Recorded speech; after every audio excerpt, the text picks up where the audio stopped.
Three things happened on Saturday, May 3rd, that tell the story of this war more completely than any single news item could tell it alone. The first thing, Iran submitted a 14-point peace proposal to the United States through Pakistani mediators. This is Iran's response to America's 9-point proposal. Iran says all issues should be resolved within 30 days, not the 2-month ceasefire extension America proposed. Iran demands non-aggression guarantees, the withdrawal of U.S. forces from the region surrounding Iran, an end to the naval blockade, the release of frozen Iranian assets, reparations, sanctions relief, an end to fighting in Lebanon, and a new mechanism governing the Strait of Hormuz. Iran also submitted a separate 12-point plan for Hormuz itself, under which Israeli vessels would never be permitted to pass, and ships from hostile countries, a clear reference to the United States, would be required to pay war reparations to obtain a permit before crossing. The second thing, the IRGC intelligence unit posted on X that the room for American decision-making has narrowed. It said Iran has set a deadline for the United States to end its naval blockade of Iranian ports.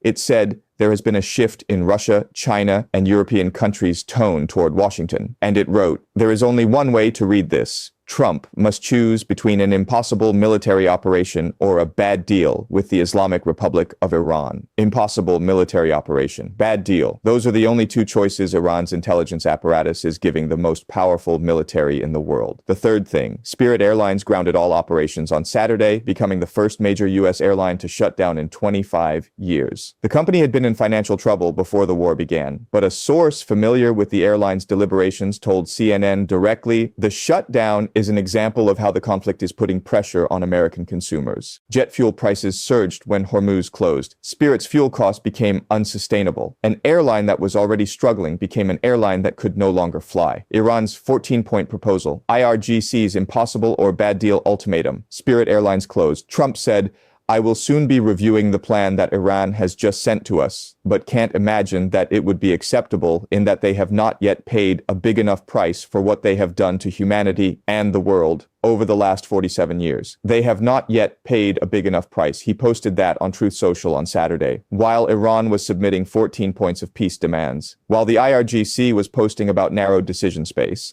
while Spirit Airlines was grounding its fleet. I want to spend today explaining exactly what Iran's 14 points actually say and what they reveal about how far apart the two sides remain. What the IRGC's impossible or bad deal framing is doing strategically. What Spirit Airlines closing means for understanding who is actually absorbing the cost of this war. Why Trump's big enough price framing tells you exactly why no deal has been reached, and why no deal will be reached on the current terms, and why a fully laden Iranian tanker carrying 1.9 million barrels of crude oil worth approximately $220 million successfully evaded the U.S. Navy and reached the Far East this week, while Trump said the blockade is highly effective. Let me start with the 14 points, because they are the most detailed public statement of Iran's peace conditions that has been produced since the ceasefire began, and they need to be decoded carefully rather than summarized dismissively. The 14 points were reported by Tasnim and Fars news agencies, both semi-official and understood to be close to the IRGC. That sourcing matters. These are not the Foreign Ministry's moderate diplomatic framing. These are the IRGC's news channels reporting Iran's negotiating position, which means what is in these 14 points is what the IRGC, the institution that actually governs Iran's military strategy, is prepared to accept as a framework. And alongside the 14-point peace proposal, Iran also submitted a separate 12-point plan specifically governing the Strait of Hormuz. This second document is the one that reveals the most about Iran's actual vision for the region after this war ends. Under the 12-point Hormuz plan, Israeli vessels would never be permitted to transit the strait. Never. Not under ceasefire conditions, not under a peace agreement. Never. Ships from hostile countries, which Iranian state media explicitly described as a reference to the United States, would be required to pay war reparations to Iran in advance before receiving a permit to cross the waterway. And Iran's IRGC Navy would maintain what the semi-official Tasnim agency called dominance and control over nearly 2,000 kilometers of Iran's coastline in the Persian Gulf and the Strait of Hormuz, describing the strait as a source of livelihood and power for the Iranian people. On the same day this plan was submitted, the new Supreme Leader Mojtaba Khamenei released a statement. He declared victory over the United States. He implied dominance over the Persian Gulf. He proclaimed Tehran's control over the Strait of Hormuz. He has not been seen publicly since he was announced as his father's successor, but he issued a victory declaration and a sovereignty claim on Saturday, while his government was submitting a peace proposal through Pakistani mediators. That combination, peace proposal and victory declaration simultaneously, is Iran communicating different messages to different audiences. The peace proposal is for Trump and the international community. The victory declaration is for the Iranian domestic audience. Both are real, both are meant, and both are true from Iran's perspective. We are proposing peace terms while asserting that we have already won the strategic argument. Iran responded to a 9-point American proposal with 14 points. The expansion from 9 to 14 is itself a signal. America came with 9 items. Iran came back with 14. Iran added 5 things America had not put on the table. Every addition is a demand that America must now either accept, reject, or negotiate around. The core additions Iran made beyond America's 9 points are the following. First, the 30-day timeline. America proposed a 2-month ceasefire as a framework. Iran said all issues should be resolved within 30 days. This is not a demand for faster negotiations. It is a demand that the war end fully, completely, on all fronts, including Lebanon, within 1 month, not paused, ended. Iran is not accepting a 2-month ceasefire framework that leaves the nuclear question and the Hormuz question for later. Iran wants everything resolved together in 30 days. Second, the reparations demand. Iran is asking for payment of reparations, not as a symbolic gesture, as a condition of any agreement. Iran believes that because America struck it in violation of international law, without a declaration of war, without UN authorization, without allied support, America owes Iran payment for the damage done. This is a demand that no American president can accept publicly. No American official can tell Congress, we paid Iran reparations for bombing them. The domestic political impossibility of the reparations demand is not an accident. Iran knows it is domestically impossible for Trump, which makes the demand either a starting position for negotiation downward or a deliberate obstacle designed to prevent any deal that does not include a face-saving mechanism for both sides. Third, U.S. military withdrawal from the region surrounding Iran. This means the bases in the Gulf, the troops in Saudi Arabia, Kuwait, Qatar, Bahrain, the UAE, the aircraft carriers. Iran is demanding not just a ceasefire, but a structural reduction of American military presence in the entire region. This is the demand that makes the IRGC's post intelligible, because it is impossible for America to accept, not politically difficult, actually impossible in the short term. You cannot withdraw forces from allied bases without allied consultation, without redeployment planning, without months of logistics. Iran is asking for something that cannot happen in 30 days, even if Trump wanted it to. So what is Iran doing? Iran is submitting a proposal that contains genuinely negotiable elements alongside genuinely non-negotiable ones. The genuinely negotiable elements are the nuclear framework, the Hormuz mechanism, the sanctions relief, the asset release. These are things both sides have discussed. These are things where there is known flexibility on both sides. The non-negotiable elements, reparations, 30 days, full U.S. military withdrawal from the region, are there to define the ceiling of what Iran wants and to force America into an explicit negotiation about how far down from that ceiling America needs Iran to come. Every negotiation starts from maximum positions. Iran submitted its maximum position with 14 points. America submitted its minimum acceptable position with 9 points. The actual deal, if one is made, lives somewhere between those two documents. And Trump saying he can't imagine it would be acceptable before he's even read the exact wording is Trump maintaining his own public maximum position before the negotiation narrows toward a number both sides can live with. Now let me explain the IRGC's impossible or bad deal framing. Because this is the most explicit strategic communication the IRGC has made directly to the American president in the entire war. The IRGC intelligence unit wrote on X that the room for U.S. decision-making has narrowed. It cited 4 specific developments that have narrowed it: Iran's 1-month deadline for the blockade to end, the shift in Russia, China, and European countries' tone toward Washington, unspecified changes in the diplomatic arena, and the military situation in the Strait. And then it delivered the verdict. Trump must choose between an impossible military operation or a bad deal. But there was also a second IRGC statement that the first one overshadowed. Al Jazeera reported that the IRGC said it is on standby for a return to war with the U.S., saying a resumption of hostilities is likely because evidence shows that the U.S. is not committed to any agreements or treaties. The IRGC cited the 2018 JCPOA withdrawal specifically as evidence of American non-commitment. The IRGC is saying, we are in ceasefire, but we are expecting war. We are submitting peace proposals, and we are preparing for combat simultaneously. That dual posture, standby for war, submitting 14 points, is not schizophrenic.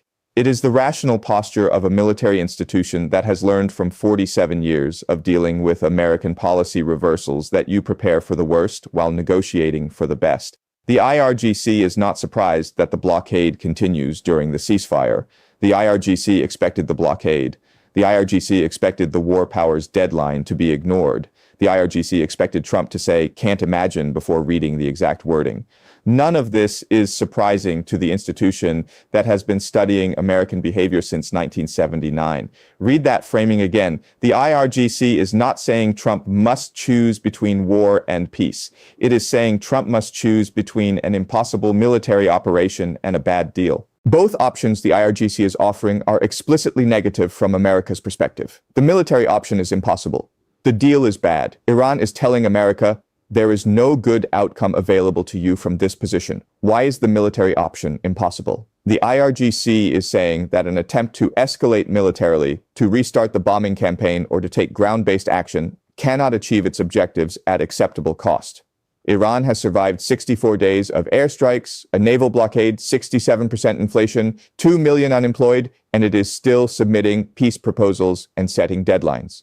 A renewed military campaign against an adversary that has already absorbed that level of punishment and is still standing is not an obviously achievable objective with obviously limited cost. Why is the deal bad?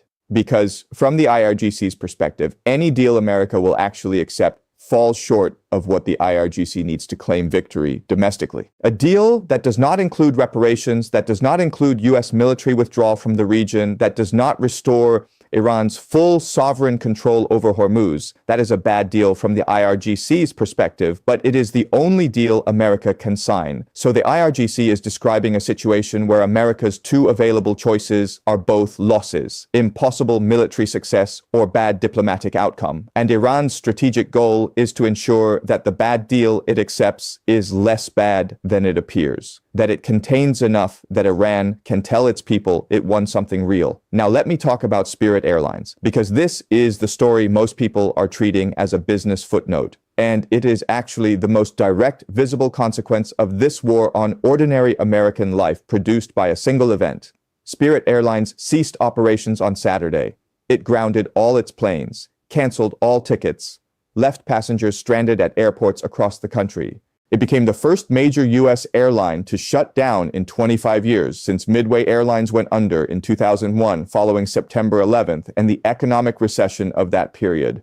Spirit was already in financial difficulty. That is true and important context. But a source with direct knowledge of Spirit's internal deliberations told CNN explicitly that the jet fuel price surge from the Hormuz closure was the factor that made the troubled airline untenable rather than merely troubled. Jet fuel is approximately 40% of an airline's operating costs in normal conditions. When Brent crude hits $125 per barrel, jet fuel prices follow. Spirit, which operates on the thinnest margins in the industry by design, ultra-low-cost carrier, no frills, maximum seat density, has no cushion to absorb a 40% cost input that spikes by 30 to 40% in 60 days. Spirit was not a victim of the Iran war in isolation. But the Iran war was the force that converted a financially vulnerable airline into a closed airline. And that conversion from struggling to shut down happened to real people. Spirit's passengers are not business travelers on expense accounts. Spirit's passengers are people who choose the cheapest option because that is the option they can afford. The passengers who had Spirit tickets canceled on Saturday are not people who can easily rebook on United or Delta. They are people who may not be able to get to where they were going. This is what $125 oil does to the bottom of the economic distribution. It closes the airline that poor people fly. It is not abstract. It is not a macroeconomic statistic. It is a family at an airport with canceled tickets and no affordable alternative. Trump said Iran has not yet paid a big enough price. He said it on Truth Social. While Spirit Airlines was grounding its fleet of planes that low-income Americans had been relying on for affordable flights. Now, let me also mention the Iranian tanker, because it is the data point that most directly challenges the highly effective blockade narrative that CENTCOM Admiral Cooper has been asserting. Tanker Trackers, a maritime monitoring group, reported Sunday that a fully laden Iranian tanker carrying over 1.9 million barrels of crude oil, valued at approximately $220 million, successfully evaded the U.S. Navy and reached the Far East. Reached, past tense. The oil is there. The money is there. The blockade did not stop it. CENTCOM has said 48 ships have been redirected in 20 days. That is a real number, but 48 ships redirected does not mean the blockade is hermetically sealed. One tanker carrying 1.9 million barrels of crude that reaches the Far East is $220 million of Iranian revenue that the blockade did not prevent. That is not a rounding error. That is a significant breach that demonstrates the blockade's ceiling. Now let me Steelman Trump's can't imagine it would be acceptable position, because he is not wrong about everything. The 14 points Iran submitted include elements that are genuinely unacceptable in any realistic American negotiating space. Reparations cannot be accepted. Full U.S. military withdrawal from the region cannot happen in 30 days. A 30-day total resolution timeline is not realistic for an agreement that would require extensive verification mechanisms for Iran's nuclear program. Trump rejecting the broad framework of the proposal is not the same as rejecting every element of the proposal. He said he will review the exact wording. He said he told them the concept of the deal. The rejection is not final. It is opening position negotiating. And Trump is right that the blockade is producing real pressure on Iran. 48 ships redirected in 20 days, 3 seized. The blockade has not been defeated by one tanker breach. It has been significantly effective while not being perfectly effective.